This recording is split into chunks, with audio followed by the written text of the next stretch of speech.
A continuation of the class objectives of urbanism and digital narratives after COVID. Here's the big picture. At the end of the class, 6 weeks, we have these deliverables. A book on binary reactions, which I will go through, but they're basically studies of binary opposites within your lives. You're dealing with technology, your UX or user experience, your background growing up in 3 general areas of a city, the core of the city, the suburbs or rural aspects. And we'll compile this book for a Lulu publication. Why do I like Lulu? Because for a minimal cost, we can get bound books back at less than the cost of the paper. So we have to compile this book, and we'll make editing teams of people to compile this book, and there you have a published online book. Why is this important in the digital era and not just a blog? Because things might happen. We might have a decay or a large solar flare that might interrupt or totally eliminate all databases. So I still feel that paper is important. 2, we are going to do, and I've prepared a file for this, a Sketchup model rendering of a DIY utopia. What is that? Within this SketchUp file, which I think all students have to gain some sort of facility over 3D. I'm personally, professionally a designer, and so much of our new era is contingent on our ability to handle and render the 3rd dimension. So I've prepared these SketchUp files on container cars, and from our studies, principally from this book, Dream Cities, we will forge, build, DIY, create aspects of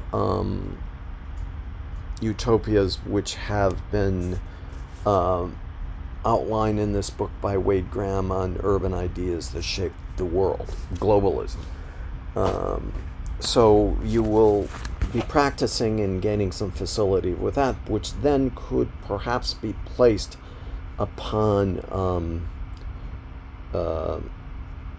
social VR, which I also do and teach virtual reality and other forms of social immersions that are becoming much more important. 3, the creation and ideas surrounding essays, perhaps, on an infinity room. This will take place with code and or performance. I'm teaching a performance and technology course at this very time, and I like to lump together these classes so that we do a general lab, perhaps working with performing artists, narrative, dance, movement, and get back to a study of the body or the importance of the body, and not just talking about things or becoming flat little surfaces in and on YouTube and all this other stuff, this asynchronous stuff where I leave this, you pick it up, you chew on it, you go forward, but we don't really go forward because the complete education, the corporeal education is not complete. We're thinking of the body. So the larger task, I'm working with a ex-student mathematician, the notion of an infinity room. And with this, I've lined up some Borges stories talking about infinity in more or less both a surreal way and in a hyper-logical way. And we'll study about the tools to which we can talk about irrational notions of infinity, immersion, emotion, at the same time talking about very rational concepts such as taxonomies and categorization and design and logical design and so forth.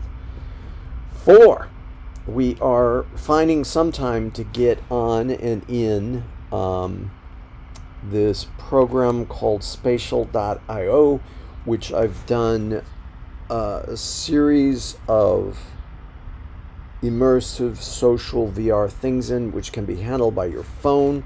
We did Gilgamesh in this. We did Trojan Women in this a couple semesters ago. We did one of my favorite pieces about this funky era of COVID and living is The Machine Stops by E.M. Forrester. We did a production in social VR about that, which this is an incredible text short story which describes subterranean people getting all their information from online, and their economy, their gift economy, revolves around them giving TED-type lectures. This piece was written over 100 years ago. An amazing prophetic piece, but we did this in social VR. Spatial.io, in conjunction with Replica, will be used. Spatial.io is a brand new VR and AR online free social immersive media program that I've used for now over a year, and it's wonderful. I've been attending performances. Bill T. Jones last week had a performance in social VR. There's a lot of clunkiness for those going on to study UI and UX and AI. There's a lot that can be done. Also, in conjunction with this, there's a very daunting, scary program called Replica, which is a AI program, an AI avatar that can be placed on your phone. It can also be mounted or projected out there as AR, augmented reality, and the algorithms within that will lead to greater reflection of who we are when we are reflected against these digital narratives, AI,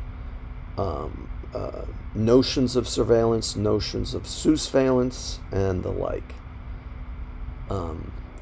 5.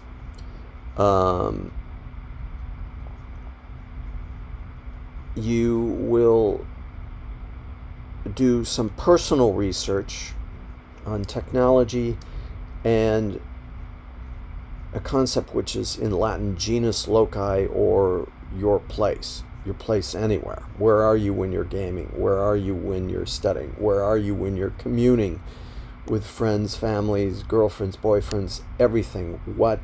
Where do you want to be in the future? Do you want to be a monk? Do you want to be a bon vivant? Are you combining these aspects of the self? So this is a personal research that I'm going to have all you present on. Where are you? You might list a favorite place that has been instrumental in forging your identity. You will present these to the class. Hopefully you will write this within your 20 blogs on your binaries, which is part of the blog writing. The visuals and the text will all go into the paper form and the performance form that we're doing. Finally, 6, which is an analysis, perhaps using code, CAD, writing. Where is the self in technology? What have we done with this COVID? The pandemic is we have been self-quarantining. We have been on the edge of fear in a risk-based society that changed from wealth-based society of the industrial era to risk-based societies, as Ulrich Beck talked about, where we go from a distribution of wealth, and thus hunger are the forms to avoid, but